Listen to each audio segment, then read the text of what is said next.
disiarkan langsung dari Al-Madinah Convention Center. Inilah dia, Iguana, Ikatan Guru Al-Madinah. Assalamualaikum warahmatullahi wabarakatuh. Ketemu lagi bersama saya Mehmet Selamat. Di era modern ini, pendidikan mengalami banyak perubahan dan perkembangan yang pesat. Meskipun teknologi dan metode pembelajaran baru menawarkan banyak kemudahan dan kesempatan, siswa tetap menghadapi berbagai tantangan yang dapat mempengaruhi prestasi dan kesejahteraan mereka. Permasalahan yang dihadapi siswa tidak hanya berkisar pada aspek akademis, tetapi juga meliputi faktor-faktor psikologis, sosial, dan emosional. Dalam menghadapi permasalahan-permasalahan ini, penting bagi pendidik, guru, orang tua, masyarakat untuk bekerja sama dalam menciptakan lingkungan yang mendukung dan memahami kebutuhan siswa. Untuk lebih jelasnya, kita simak video berikut ini.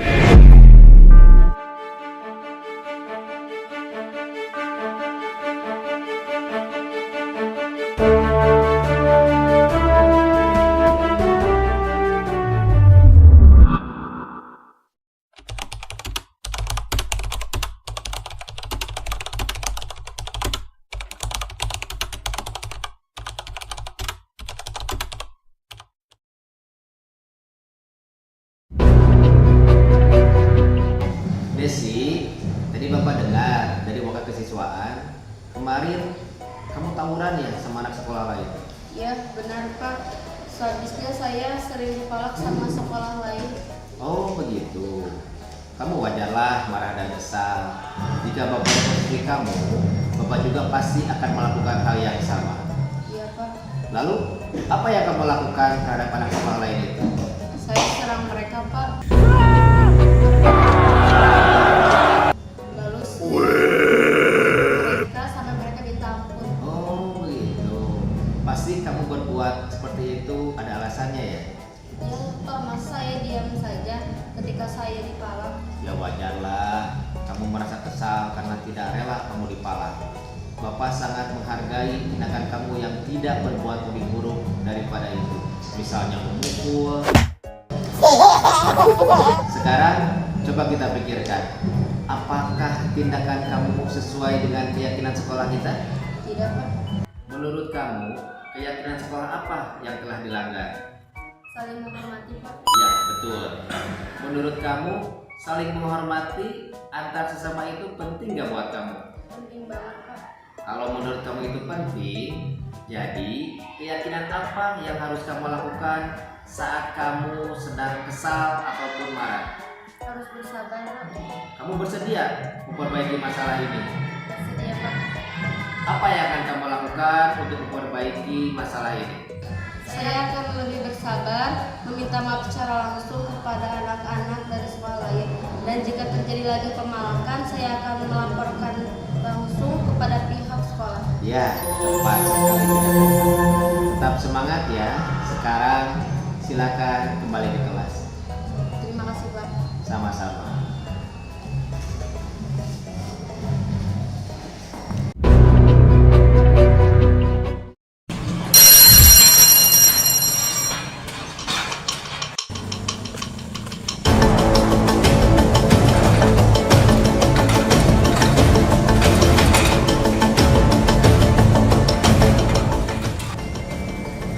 Woi, kamu kesiangan lagi? Kenapa kesiangan?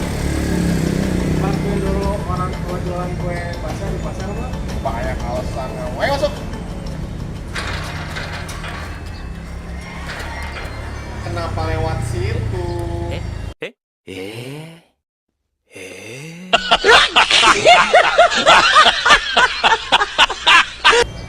Ini kan dibuka. Nih, lewat sini. Pak. Ya turun makanya.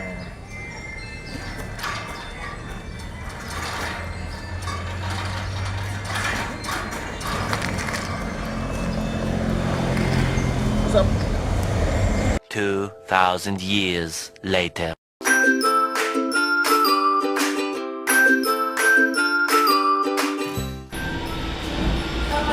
Waalaikumsalam. Izin Pak, ini lebih bersiapan lagi. Oh, Desi bukan?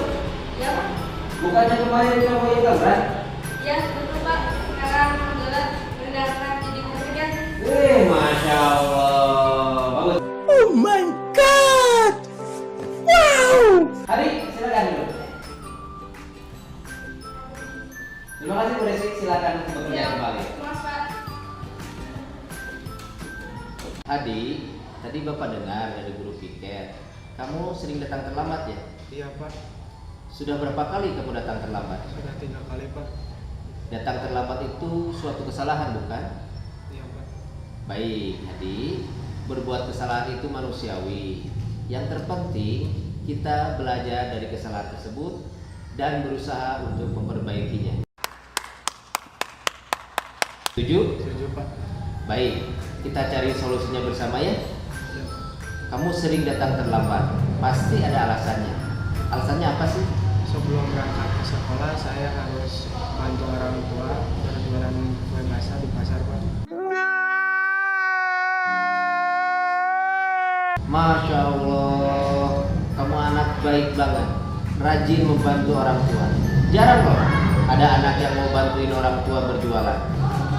Tapi ada keyakinan sekolah yang kamu langgar. Menurut kamu, keyakinan sekolah apa yang kamu langgar? Disiplin Pak. Ya betul. Menurut kamu, disiplin itu penting nggak buat kamu? Penting banget Pak. Kalau menurut kamu itu penting, jadi keyakinan apa yang harus kamu lakukan supaya kamu tidak terlambat datang ke sekolah? Harus bisa mengatur waktu Pak. Kamu bersedia memperbaiki masalah ini? Bersedia Pak. Apa yang akan kamu lakukan untuk memperbaiki masalah ini? Saya akan mengatur waktu dengan baik supaya tidak terlambat saat menuju sekolah. Selain itu saya juga mengajar ketertinggalan dan pelajaran karena keterlambatan saya. Ya, tepat sekali tindakan kamu. Tetap semangat ya. Sekarang silakan ke kelas. Baik, terima kasih Pak. Sama-sama.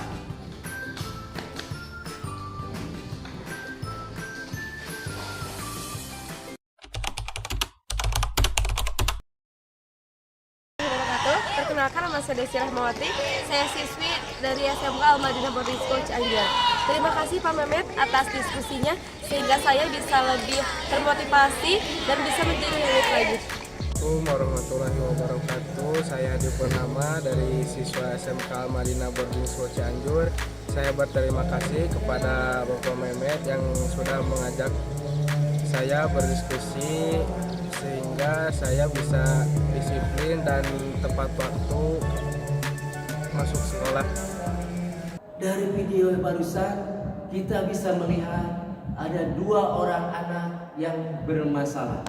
Yang pertama dia tukang tawuran dan yang kedua suka terlambat ke sekolah. Tadi guru tadi menangani kasus tersebut dengan cara berdiskusi. Apakah Bapak Ibu setuju dengan yang dilakukan oleh guru tersebut? Silakan saya minta pendapat dari Bapak Ibu semuanya. Ya. Izin menyampaikan pendapat Pak. Ya, silakan Bung Septiana. Apa pendapat Anda? Pendapat saya sangat tidak setuju dengan hal tersebut karena jika anak sudah melakukan kesalahan yang besar, hal yang harus kita lakukan hanya menghukumnya dengan seberat-beratnya. Karena itu saya percaya anak itu akan berubah dengan baik. Saya tidak percaya bahwa anak itu berubah hanya dengan kalimat saja, akan tetapi saya percaya bahwa anak itu hanya berubah akan jika dihukum seberat-beratnya seperti itu Pak.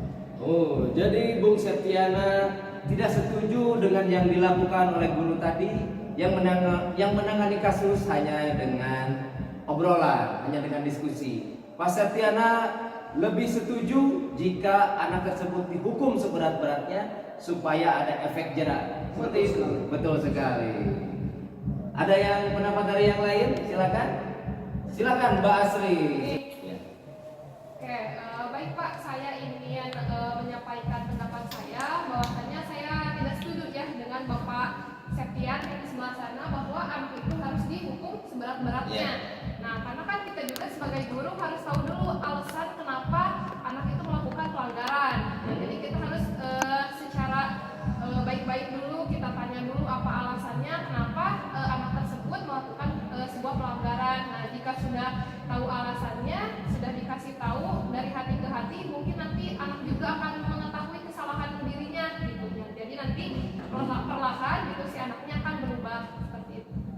Mbak Asri setuju dengan yang dilakukan oleh guru tadi? Sangat setuju, Pak. Sangat setuju. Karena Mbak Asri ini percaya bahwa setiap perilaku pasti ada alasannya. Seperti itu Mbak Asri. Ya, Iya. betul.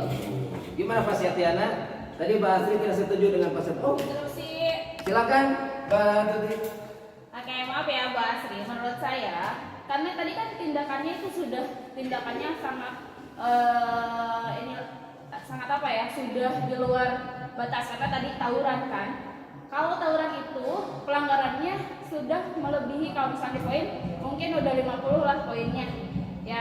Jadi kalau misalkan hanya dengan kata-kata saja, mungkin si anak tersebut tidak akan langsung mendengarkan. Bisa jadi anak tersebut pasti akan mengulanginya lagi.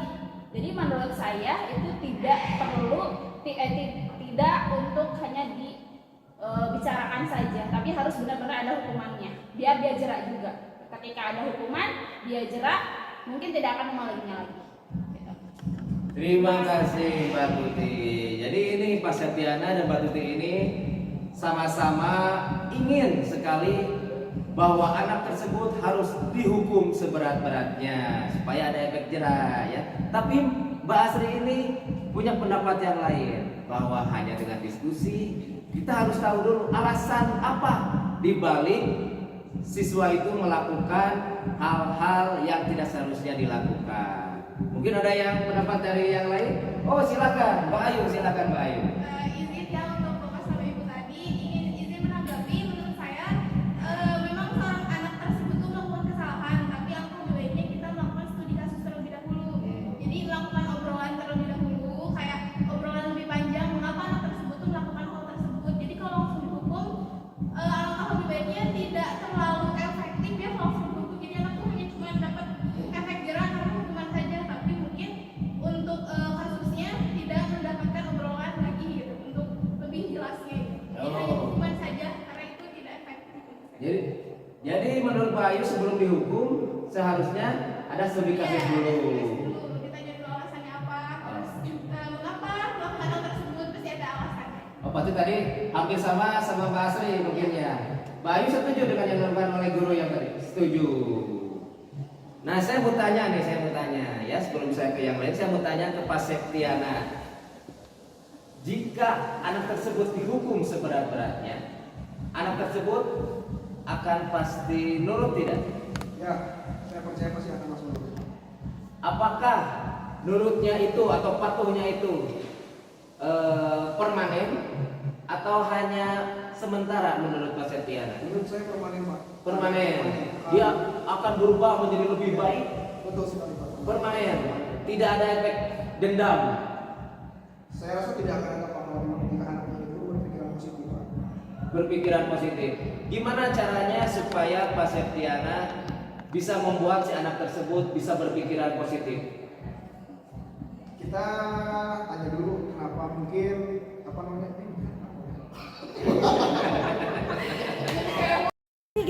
Saya punya cara Pak agar anak itu berpikir positif saat dihukum Pak. Kita harus menekankan bahwa hukuman ini itu bertujuan baik untuk kelangsungan hidupnya Pak. Karena jika anak ini tidak dihukum seberat-beratnya, pasti anak ini kemungkinan untuk melakukan hal yang sama Pak seperti itu Pak. Jadi saya percaya jika dihukum seberat-beratnya dan jika diberikan penjelasan bahwa hukuman ini baik untuk kehidupannya, kedepannya, insya Allah tidak akan menimbulkan dampak seperti itu. Oh, seperti itu, ibu-ibu, bapak-bapak. Apakah mbak-mbak dan bapak-bapak ini setuju dengan yang disampaikan oleh Bung Septiana? Atau ada yang tidak setuju? Jangan kemana-mana, kita rehat dulu.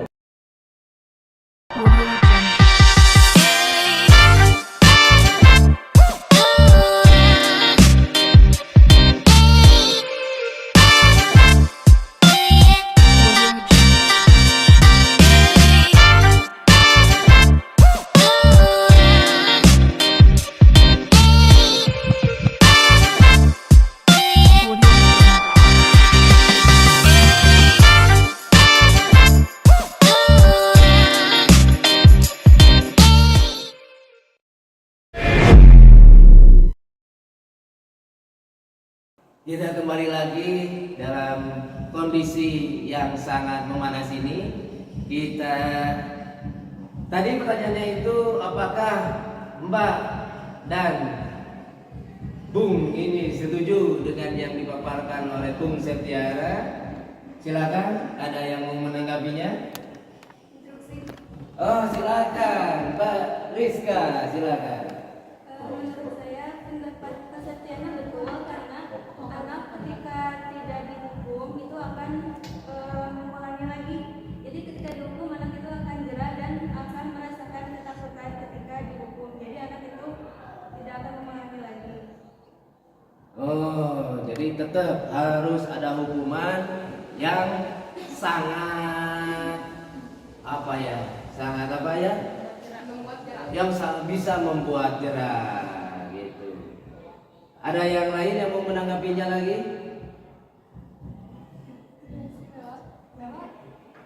Yang pro satu lagi. Saya izin Pak. Oh iya, silakan Mbak Lela. Izin kalau anak itu dihukum dengan cara yang tidak bisa diterima dengan anaknya, sebaiknya kita benar kata Bu Ayu tadi, kita harus memberi kata-kata dengan yang lembut. Soalnya kalau anak-anak itu kan beda, nggak ada berpikiran negatif atau positifnya tentang kata-kata yang kita berikan kepada anak itu. Jika tidak bisa menerimanya, nanti jatuhnya kena mentalnya. Kalau dengan dihukum secara keras. Iya, betul. Ya, ini ada perbedaan pendapat lagi ini Mbak Lela ini ya. Jadi Mbak Lela ini tidak setuju dengan hukuman-hukuman, ya. Karena kalau dihukum ini bisa jadi kena mental si anak tersebut. Dan kalau udah kena mental, berarti kesejahteraan secara psikologisnya itu terganggu, ya. Seperti yang tadi saya bilang di awal bahwa anak ini butuh dengan kesejahteraan psikologis. Menurut Mbak Lela tadi jangan dihukum. Kalau dihukum nanti kesejahteraan psikologisnya itu akan terganggu. Ada yang mau menanggapinya lagi? Oh, Bung Jembar, silakan Bung Jembar. Begini Pak, biar saya terangkan dulu. Karena kan kita ini dari tadi berbicara tentang anak yang melakukan aksi tawuran. Nah, tawuran di sini itu artinya anak itu sudah melakukan tindakan yang anarkis, tindakan yang arogan, tindakan yang brutal, dan tidak sepatutnya seorang pelajar itu melakukan tindakan seperti itu. Nah, kita sebagai guru, sebagai orang tua dia di sekolah harus melakukan tindakan yang mungkin tegas, terlepas itu diterima atau tidak oleh anaknya. Nah, bila perlu untuk menyelamatkan nama baik kita, nama baik lembaga kita, nama baik sekolah kita, bila perlu nggak perlu dihukum, langsung aja DO keluarin anaknya dari sekolah kita. Ya, karena tawuran itu suatu tindakan yang mungkin sulit untuk dimaafkan karena itu menyangkut nama baik sekolah kita, menyangkut nama baik lembaga kita. Jadi menurut saya langsung saja keluarin itu anaknya. Gak perlu ada diskusi karena mungkin hatinya pun udah tertutup, gitu. Ya. Ini ada yang lebih brutal ini ya, lebih brutal. Hukumannya itu langsung drop out ya. Jadi fungsi sekolah itu apa? Fungsi sekolah itu untuk membina, mendidik, mengajar anak-anaknya. Kalau misalnya tadi langsung drop out, fungsi sekolahnya ini di mana? Gitu. Ya, kalau menurut saya seperti itu. Mungkin ada tanggapan yang lain? Oh, silakan Ibu Maya. Saya menambahkan, Pak, saya setuju dengan pendapat Ibu Tuti, Pak Septiana, dan Pak Rizka. Karena jika anak tidak dihukum, itu tidak akan mempunyai efek jerah gitu. Mau tidak mau si anak itu harus menerima hukuman yang telah ditetapkan oleh sekolah itu. Jadi saya setuju dengan pendapat mereka. Mbak Tuti, Bung Septiana, dan iya, Pak tadi aku ya.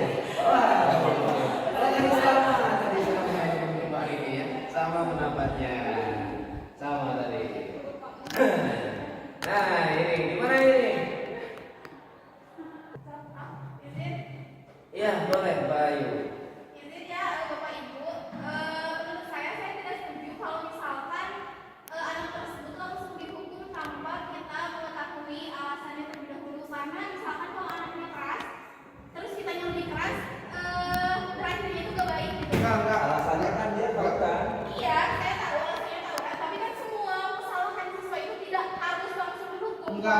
berang. Dihukum dong. Nggak bisa. Dihukum. Nggak bisa.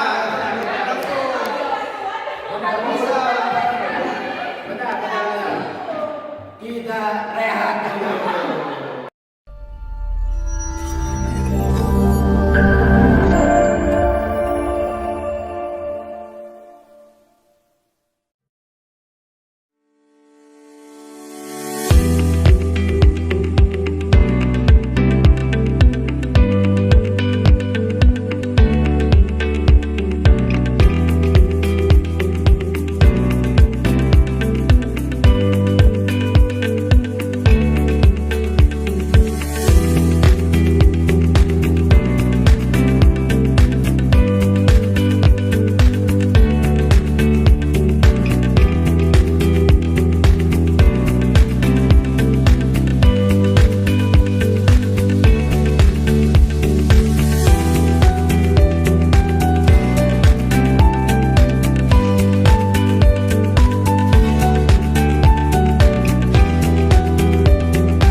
Assalamualaikum warahmatullahi wabarakatuh. Alhamdulillah kita bisa bersilaturahmi lagi.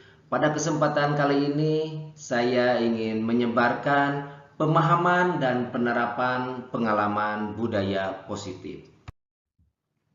Konten kita pada kali ini yaitu perubahan paradigma belajar, disiplin positif, teori motivasi manusia, kebutuhan dasar manusia, posisi kontrol restitusi, keyakinan kelas, dan yang terakhir, segitiga restitusi. Konten kita yang pertama yaitu perubahan paradigma belajar. Ada sebuah filosofi ajaran dari Ki Hajar Dewantara bahwa guru itu ibarat seorang petani yang menyemai bibit jagung, kemudian menyiapkan lahan, merawat dengan menyiram dan memupuk agar jagung tumbuh secara maksimal.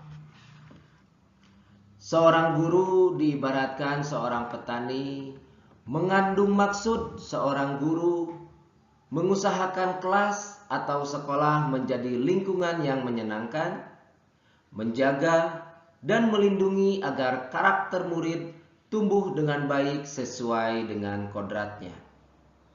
Pembelajaran dengan paradigma baru merupakan pembelajaran yang dirancang berdasarkan prinsip pembelajaran berdiferensiasi, sehingga para murid belajar sesuai dengan kebutuhannya berdasarkan tahap perkembangan sesuai dengan teori psikologi modern untuk mewujudkan profil pelajar Pancasila. Di konten yang kedua yaitu tentang disiplin positif. Apa itu disiplin positif? Disiplin positif adalah sebuah pendekatan yang dirancang untuk mengembangkan murid menjadi pribadi yang bertanggung jawab, penuh hormat dan kritis. Disiplin positif mengajarkan keterampilan sosial dan kehidupan yang sangat penting dengan cara sangat menghormati dan membesarkan hati. Tidak hanya bagi murid, tetapi juga bagi orang dewasa, termasuk orang tua, guru, dan lain-lainnya. Apa tujuan dari disiplin positif? Disiplin positif bertujuan untuk bekerja sama dengan murid dan tidak menantang mereka. Maksudnya adalah membangun kekuatan murid daripada mengkritik kelemahan mereka, dan menggunakan penguatan positif untuk mempromosikan perilaku yang baik. Apa manfaat dari disiplin positif? Yang pertama, dapat menumbuhkan kepercayaan diri murid. Yang kedua, dapat mendukung kemandirian murid dan rasa tanggung jawab atas dirinya. Dan yang terakhir, dapat mewujudkan lingkungan yang lebih baik. Kita beralih kepada konten teori motivasi manusia. Ada 3 alasan motivasi manusia dalam melakukan sesuatu. Yang pertama, menghindari ketidaknyamanan atau hukuman. Yang kedua, mendapatkan imbalan atau penghargaan dari orang lain. Dan yang ketiga, menjadi orang yang diinginkan dan menghargai diri sendiri dengan nilai-nilai yang dipercaya. Berdasarkan ketiga alasan tersebut, tindakan pendisiplinan dengan melakukan hukuman atau memberi imbalan bisa disebut sebagai motivasi eksternal, dan hal tersebut tidak akan bertahan lama. Barangkali dengan hukuman dan imbalan murid memang menjadi patuh, tapi kepatuhan itu hanya sementara, dan kedisiplinan yang diterapkan tidak mengubah karakter murid menjadi lebih kuat.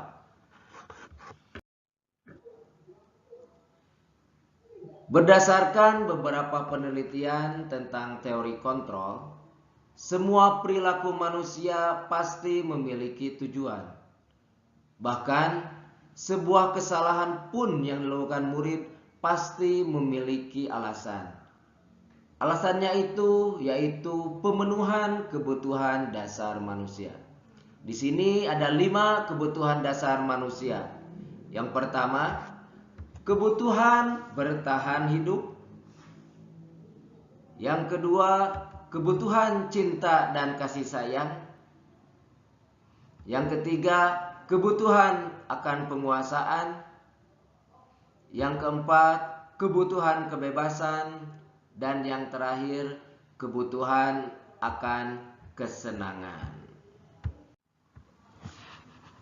Kebutuhan bertahan hidup atau survival yaitu kebutuhan berkaitan dengan fisik seperti makan dan minum, tidur, tempat tinggal, dan lain-lain. Kebutuhan cinta dan kasih sayang yaitu kebutuhan rasa ingin diterima. Kebutuhan penguasaan yaitu kebutuhan pengakuan akan kemampuan. Kebutuhan kebebasan yaitu kebutuhan akan sebuah pilihan.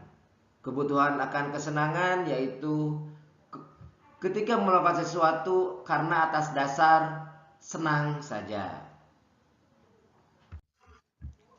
Kita beralih kepada konten selanjutnya yaitu posisi kontrol. Diane Gossen pada 1998 mengemukakan bahwa guru perlu meninjau kembali penerapan disiplin di dalam ruang-ruang kelas mereka selama ini.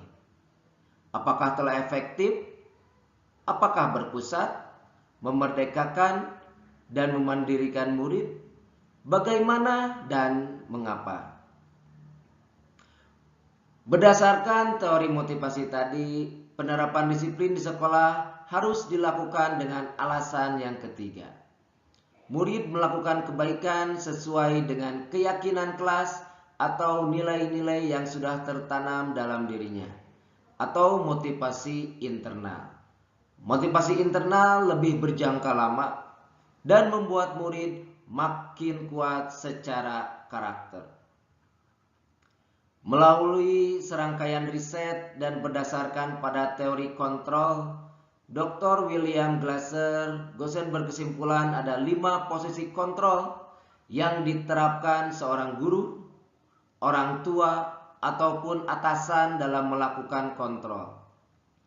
Kelima posisi kontrol tersebut adalah sebagai penghukum, sebagai pembuat rasa bersalah, sebagai teman, sebagai pemantau, dan yang terakhir sebagai manajer.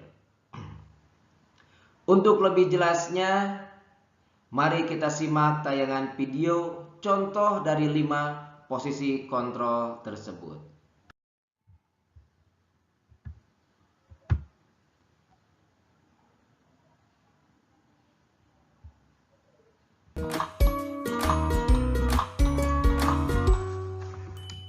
Salam bahagia Ibu dan Bapak guru hebat. Dalam penerapan disiplin positif restitusi, salah satu program yang dikembangkan adalah 5 posisi kontrol. 5 posisi kontrol dalam restitusi adalah proses perjalanan seorang pendidik agar dapat mengenali dirinya. Pada video kali ini, kita akan membahas tentang 5 posisi kontrol yang dikembangkan oleh Diane Gossen dan contoh penerapannya.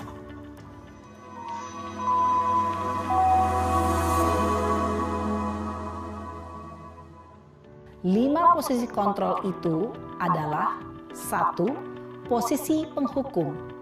2. Posisi pembuat merasa bersalah.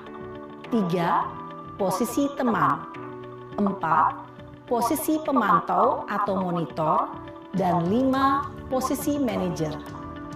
Untuk lebih memahami kelima posisi tersebut, mari kita saksikan kasus Naren yang terlambat hadir 20 menit di sekolah dan melihat bagaimana kelima posisi kontrol dalam menghadapi masalah tersebut.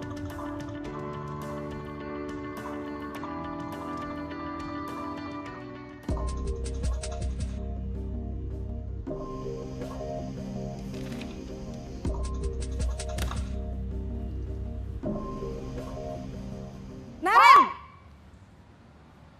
Sini kamu! Selamat pagi, Bu. Selalu terlambat. terlambat? Maaf Bu, saya... Apa? Apa coba? Alasan kamu apa lagi? Kapan sih kamu tidak terlambat? Malas sekali ya kamu jadi anak. Saya... Dasar pemalas. Gak kapok-kapok sih kamu. Sudah berapa kali terlambat? Sana, kamu keliling lapangan basket 2 kali. Kenapa saya harus keliling lapangan basket, Bu? Kenapa? Kamu mau lawan ibu? Berani-beraninya jawab. Sudah terlambat, masih berani jawab pula. Sekarang, keliling lapangan basket 5 kali sekalian. Biar kapok. Cepat. Pergi sana ke lapangan basket. Posisi penghukum biasanya berbicara dengan nada tinggi, menghardik, menunjuk-nunjuk, menyakiti, dan menyindir. Hukuman bisa berupa fisik maupun psikis. Ibu dan bapak guru hebat.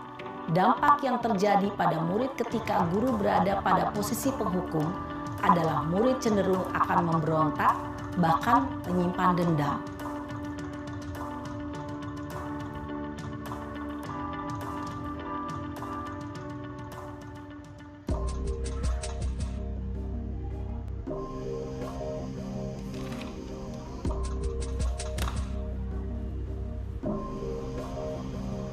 Naren!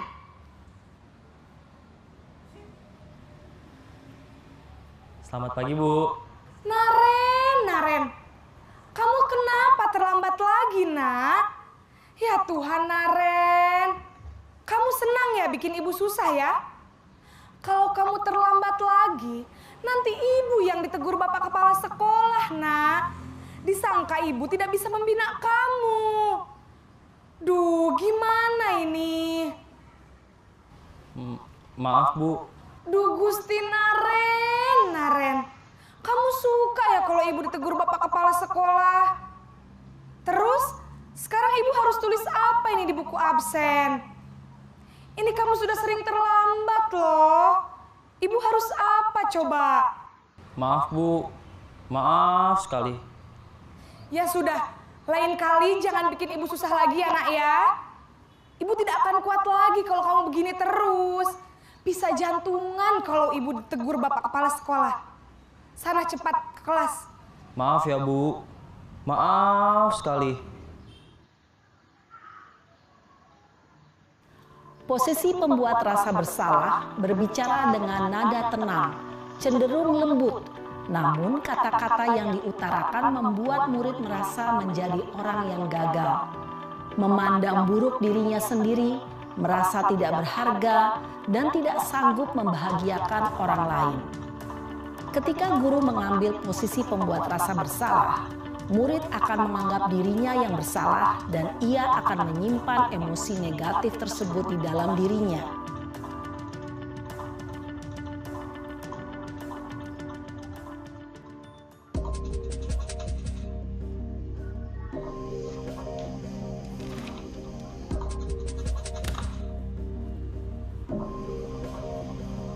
Naren!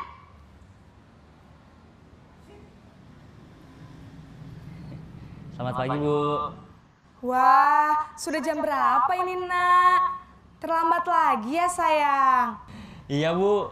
Habis ibu saya lupa bangunkan saya, Bu. Kamu malah menyalahkan ibu kamu. Kamu bukannya anak yang larinya paling kencang. Kok terlambat sih? Iya, Bu. Saya memang terlambat bangun tadi. Jadi, biarpun saya lari kencang, tetap gak kekejar, Bu. Ya sudah sana. Nanti lain kali larinya lebih kenceng lagi ya. Biar gak terlambat lagi. Bikin seneng ibu. Demi ibu. Bisa kan? Bisa lah, Bu. Ya sudah sana masuk kelas. Ibu beresin urusan absen kamu. Kamu ini ada-ada saja. Dalam posisi teman, guru berbicara dengan nada suara ramah, akrab, cenderung bersenda gurau untuk menjaga suasana tetap santai. Murid akan merasa senang, aman, dan akrab dengan guru. Identitas yang tercipta adalah identitas sukses atau berhasil. Namun, perlu diingat, karena ini masih dorongan eksternal, maka ada faktor ketergantungan dari murid kepada orang tertentu. Di sini, guru absennya, sehingga di lain waktu, murid bisa berperilaku baik, namun hanya kepada orang-orang tertentu saja.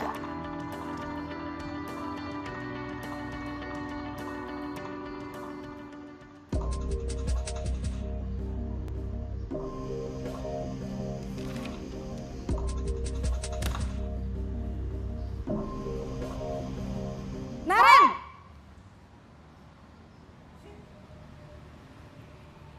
Selamat pagi, Bu. Naren, apa peraturan sekolah kita tentang jam berapa kita harus masuk sekolah, nak? Kita harus di sekolah jam 7, Bu. Iya, betul. Sekarang sudah jam 7.20.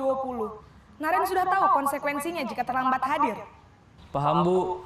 Saya harus tinggal kelas pas jam istirahat selama 20 menit. Iya, benar. Konsekuensinya demikian.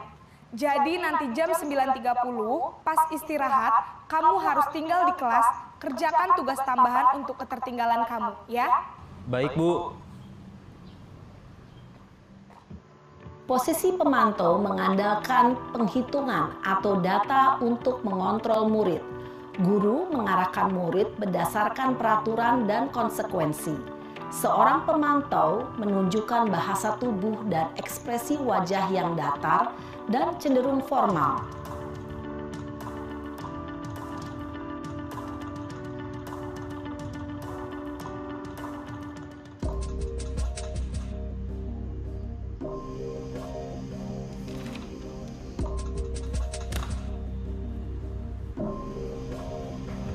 Naren!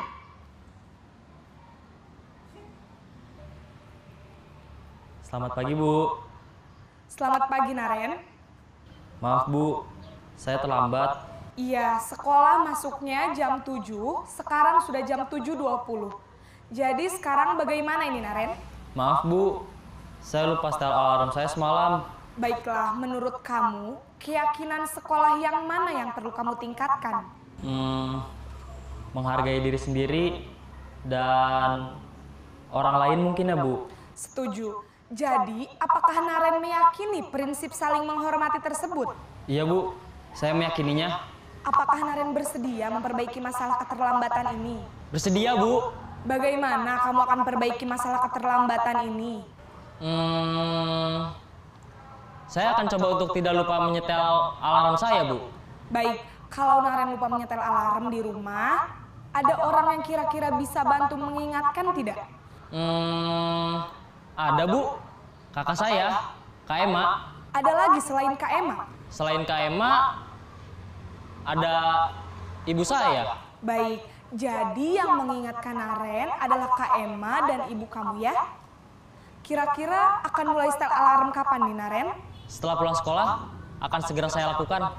Baik, jadi Naren akan setel alarm untuk bangun besok pagi dan akan diingatkan oleh kakak dan ibunda Naren ya. Ada lagi yang mungkin perlu dilakukan, Naren? Agar tidak terlambat bangun lagi. Tidak ada, Bu. Baik, Naren. Terima kasih untuk kerjasama kamu. Sekarang kamu perlu kembali ke kelas untuk belajar. Baik, Bu. Terima kasih. Posisi manajer adalah posisi kontrol yang disarankan untuk membimbing murid memiliki sikap disiplin yang positif, yaitu murid yang mandiri, bertanggung jawab, dan dapat memecahkan masalah. Tujuan dari posisi ini adalah agar murid dapat berefleksi atas tindakannya. Guru akan dengan tulus memberikan pertanyaan-pertanyaan bermakna, sehingga membuat murid dapat belajar dari kesalahannya dan mencari sebuah solusi untuk menyelesaikannya. Ibu dan bapak guru hebat, setelah mengamati adegan kelima posisi kontrol tadi, kira-kira posisi mana yang paling ideal? Posisi mana yang dapat menunjang motivasi intrinsik murid? Ya, tentu posisi manajer. Posisi ini memang posisi ideal yang ingin dituju setiap pendidik.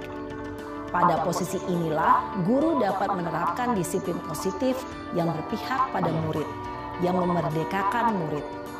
Perjalanan seorang pendidik tentunya tidak mudah untuk sampai pada posisi seorang manajer. Namun, tujuan kita pasti, yaitu menciptakan murid-murid yang mandiri, merdeka, dan bertanggung jawab. Semoga penggambaran 5 posisi kontrol yang telah diperlihatkan ini dapat menjadi ajang refleksi bagi kita semua, agar dapat terus mengasah dan menerapkan disiplin positif yang memerdekakan murid. Mari terus berlatih dan bersemangat. Selamat menerapkan. Salam dan bahagia, Ibu dan Bapak Guru hebat.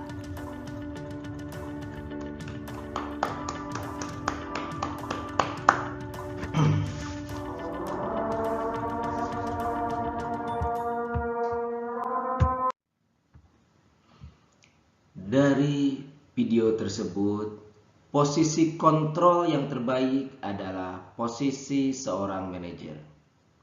Di dalam posisi ini, sikap guru ketika melihat murid melakukan kesalahan tidak langsung menghukum atau menasehati, tapi diawali dengan sikap yang memahami tindakan murid bahwa ketika murid bersalah itu biasa karena memang setiap manusia pasti pernah melakukan kesalahan.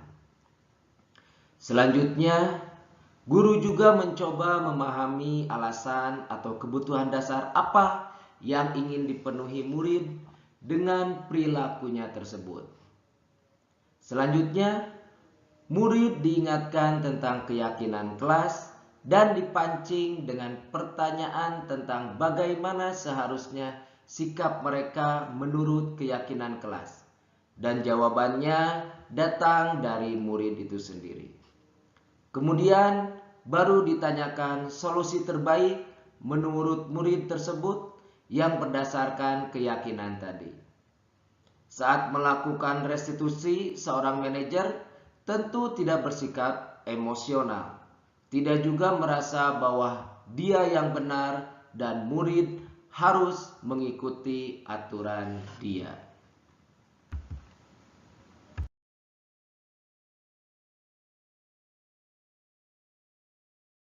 Dari video barusan bisa kita simpulkan bahwa dengan melakukan hukuman itu tidak akan menyelesaikan masalah, justru akan timbul masalah dan masalah yang selanjutnya. Apakah ada yang mau menanggapi video yang barusan? Pak, saya ingin menanggapi video yang ditayangkan. Setelah dipikirkan dengan matang, memang ada betulnya bahwa itu kita memberikan hukuman yang berat kepada siswa. Pasti siswa itu akan menimbulkan masalah yang baru karena akan menimbulkan dendam juga kepada kita yang memberikan hukuman. Jadi memang ada betulnya jika siswa tersebut melanggar aturan, baik itu yang ringan, sedang, berat, kita harus bicarakan terlebih dahulu alasannya kenapa. Dan pada akhirnya saya setuju dengan Bu Asri, Bu Ayu, dan juga Mbak Dewa seperti itu. Jadi setuju gitu? Pada ini setuju Pak, nanti kebaikan bersama. Demikianlah kegiatan pada sore hari ini. Mudah-mudahan bisa bermanfaat untuk semua makhluk hidup di dunia ini. Terima kasih. Wassalamualaikum warahmatullahi wabarakatuh.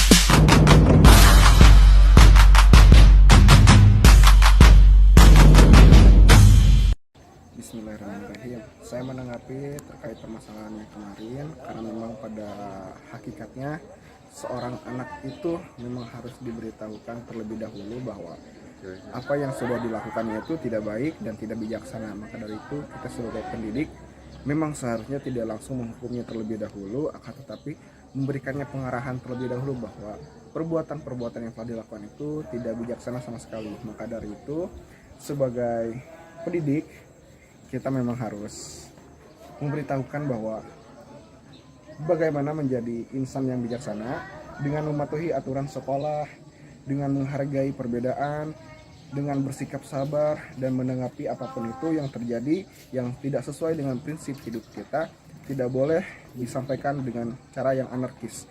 Maka dari itu, alangkah baiknya kita menjadi pribadi yang sabar, pribadi yang mampu mengelola emosi dengan baik.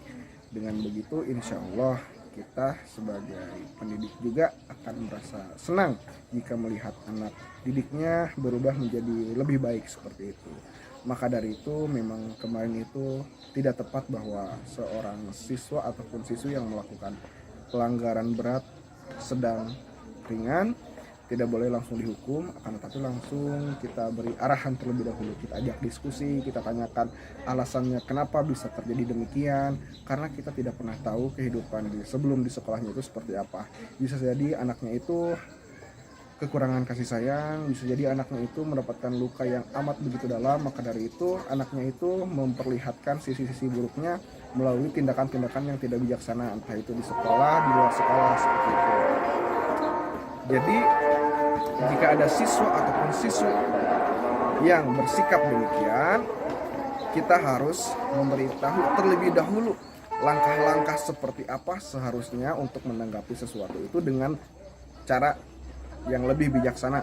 Maka dari itu, pada hakikatnya jika ada yang melanggar tidak boleh langsung dihukum seperti itu. Jadi langsung kita diskusikan terlebih dahulu, kita tanyakan alasannya apa seperti itu. Jadi ya sudah seperti itu saja. Kalaupun ada siswa yang ataupun siswi yang melanggar lagi, alangkah baiknya kita sebagai pendidik, entah itu BK, wali kelas ataupun guru mata pelajaran, kita harus berdiskusi terlebih dahulu, kita tanyakan alasannya seperti apa.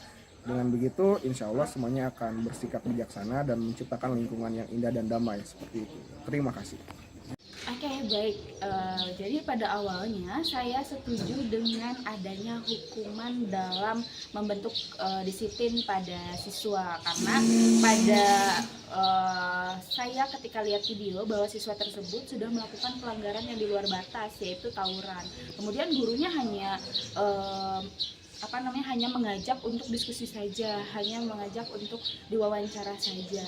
Saya tidak setuju awalnya, karena dengan mengajak anak ngobrol saja tentu anak tidak akan benar-benar disiplin, bisa jadi nanti diulangi lagi. Tetapi ketika saya sudah mengikuti semua pembahasan dari tayangan-tayangan video mengenai budaya positif, ternyata hukuman itu bukanlah yang baik untuk menjadikan siswa itu lebih disiplin. Nah, jadi untuk membentuk disiplin siswa, guru itu harus mencari alternatif lain. Jadi hukuman itu bukanlah solusi dari semuanya. Saya sepakat untuk mengurangi hukuman dalam proses pembentukan disiplin. Alternatif lain yang dapat dilakukan oleh guru yaitu dengan membuat keyakinan kelas dan akan menerapkan segitiga restitusi untuk membantu siswa yang bermasalah dalam berdisiplin. Terima kasih. Baik, pemahaman saya dalam kegiatan kemarin yang pertama itu dapat ilmu baru juga, karena dengan adanya segitiga restitusi, jadi kita bisa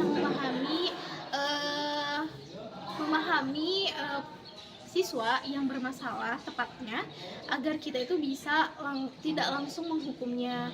Karena apa? Sebelum kita melanjutkan ke studi kasusnya terlebih dahulu, jangan langsung, nah ibu jadi mutar-mutar, adanya hal tersebut kita juga dapat memahami perilaku siswa yang melakukan kesalahan, walaupun kesalahannya kesalahan yang besar ataupun yang fatal di lingkungan sekolah. Tapi yang lebih baiknya kita sebagai guru tidak langsung menghukumnya, karena tidak semua siswa itu memiliki hati yang positif, ada juga siswa yang memiliki hati yang negatif. Walaupun kita sudah menghukumnya, tapi kita kan tidak tahu perasaan siswanya bagaimana. Apalagi kalau sudah dihukum, keadaan siswanya sedang marah, bisa menimbulkan dendam. Dan alangkah lebih baiknya kita sebagai seorang guru harusnya mengajak ngobrol terlebih dahulu untuk mengetahui akar permasalahan dari siswa tersebut melakukan kesalahan saat di sekolah. Mungkin seperti itu yang dapat saya berikan mengenai kegiatan hari kemarin. Terima kasih. Baik, video kali ini adalah saya akan menyampaikan bagaimana pendapat saya atau testimoni terkait konten yang telah dibuat kemarin. Nah, kebetulan saya di sini adalah sebagai tim pro yang mana menyetujui bahwasannya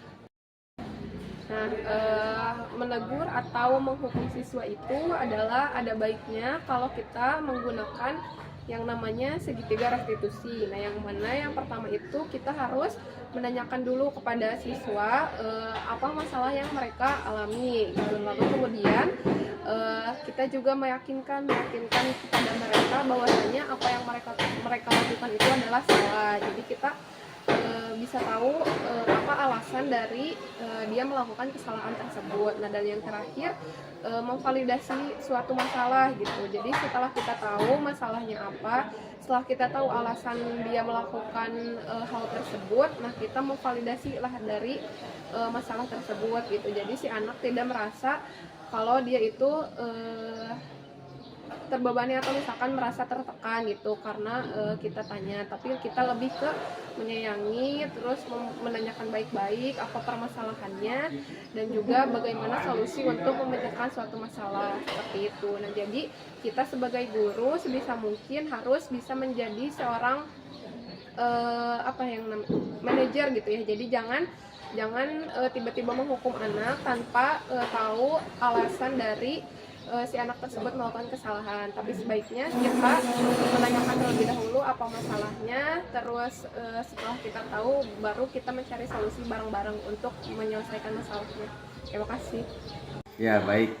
Setelah saya mengikuti kegiatan kemarin, awalnya ya sebelum saya mengikuti kegiatan itu, saya berpikir bahwa siswa yang melakukan pelanggaran berat seperti tawuran, seperti yang lainnya itu, saya pikir itu harus langsung dihukum, ya, tanpa kita tahu latar belakang dia melakukan tawuran itu seperti apa. Ya, saya berpikir bahwa harus langsung dihukum, bahkan harus langsung dikeluarkan dari sekolah. Ya, awalnya saya berpikiran seperti itu, tapi setelah saya mengikuti kegiatan kemarin ya, setelah saya diberi pemahaman, setelah saya diberi keilmuan ya yang lebih lagi untuk mendidik siswa ya, ternyata tindakan langsung dihukum itu kurang tepat ya.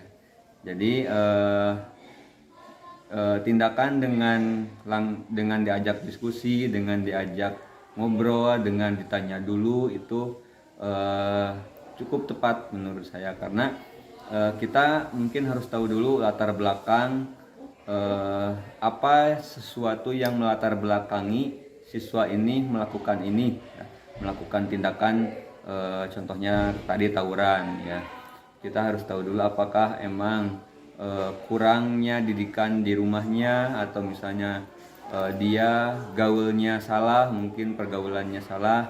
Nah, mungkin itu caranya harus diajak dulu ngobrol, harus diajak diskusi dulu, harus ditanya dulu apa duduk permasalahannya ya. Jadi supaya kita tahu dulu apa yang melatar belakangi siswa itu melakukan perbuatan sampai tawuran, sampai melakukan pelanggaran yang berat ya. Jadi saya sangat setuju dengan tindakan yang diajak diskusi dulu itu ya. Mungkin itu saja, sekian, terima kasih.